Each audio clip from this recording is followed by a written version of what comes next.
this dealing with culture. The actor and former rapper Ice-T, aka Tracy Marrow, took a jab at today's generations of rappers, calling them soft and goopy. And some hip hop old heads like me don't agree with him 100%. I agree with him on the goofy part. Man, some of the stuff Kanye was wearing, not only in videos, but when he was in the Alex Jones, on the Alex Jones show, that white supremacist show that I've seen other black people on, running with these white supremacists, collaborating with them.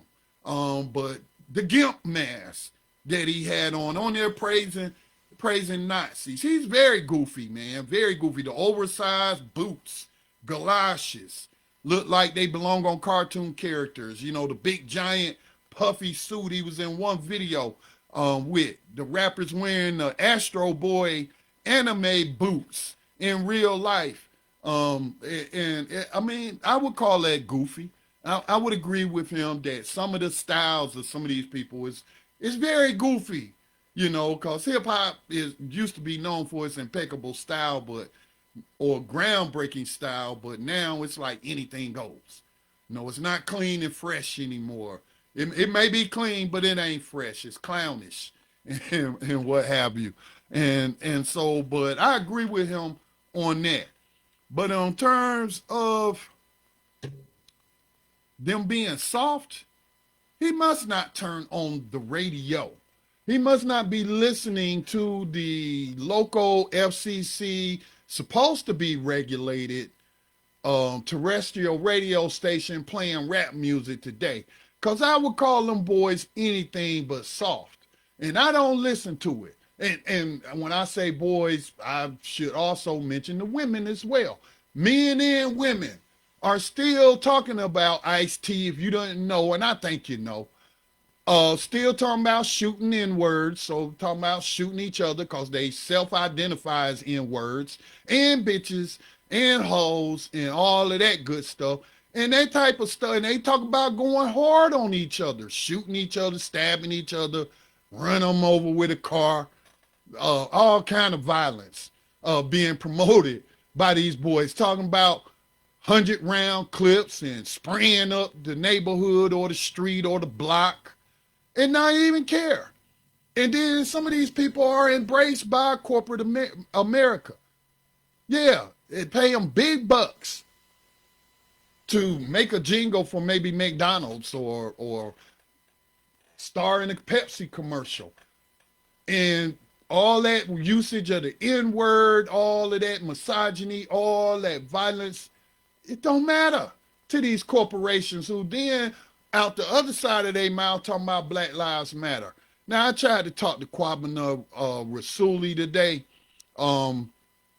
and hopefully he called back in and left a voicemail, because I did talk to him, but I had an issue with recording since, again, I'm doing this new setup here, and it wasn't good.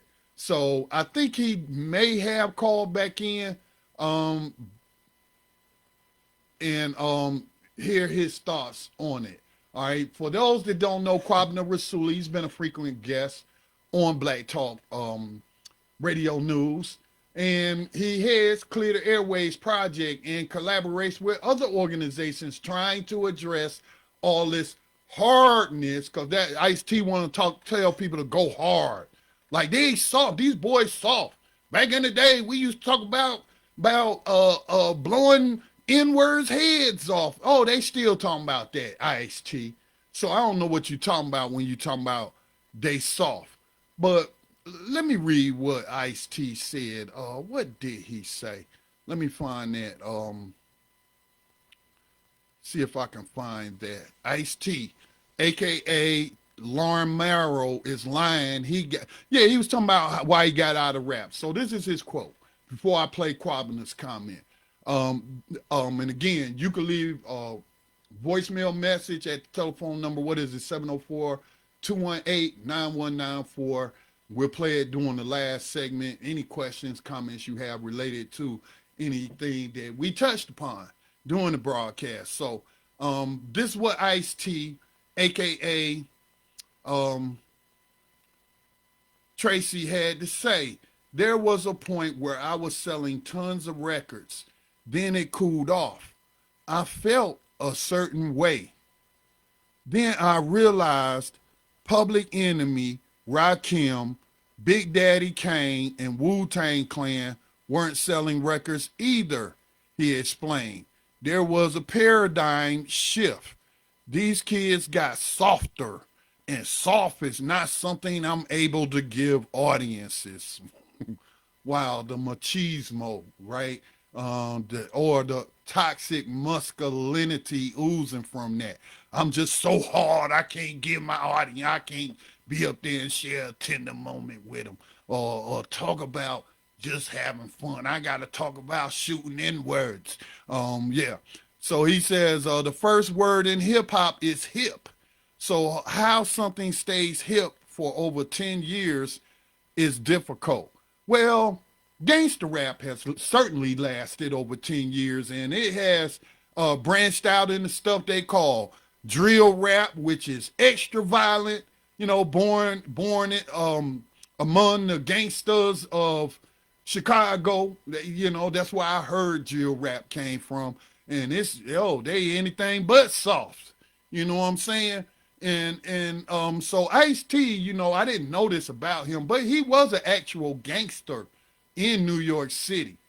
For some reason, I always thought he was from L.A. or the West Coast, but no, he's from New York City, where he sold dope and might have been a pimp, because doing his, or at least his rap persona, pretended like he was a pimp and what have you. So the misogyny was strong with his act and what have you. But that, for him to say, that don't make sense. He can't be watching TV, but I think he's lying. I think he's lying about why he fell off, to use hip hop terms, why he fell off. Because, like somebody else mentioned on social media, Joy White had mentioned, one of my subscribers on Facebook had mentioned, he can't recall any big songs for him to even be mentioning Ice-T to be even put in the same category or stratosphere as those that he named. Certainly not Public Enemy, Chuck D in the crew. Rakim and Eric B, certainly not. Big Daddy Kane, no way. And the Wu-Tang Clan, who I'm not really into the Wu-Tang. I'm more into more conscious stuff and the earlier hip hop. Although I do like some of their beats, but I really can't tell you a lot about their music and what they talk about in their music. But Public Enemy, Rakim, and Eric B, Big Daddy Kane, yeah, definitely can tell you about that.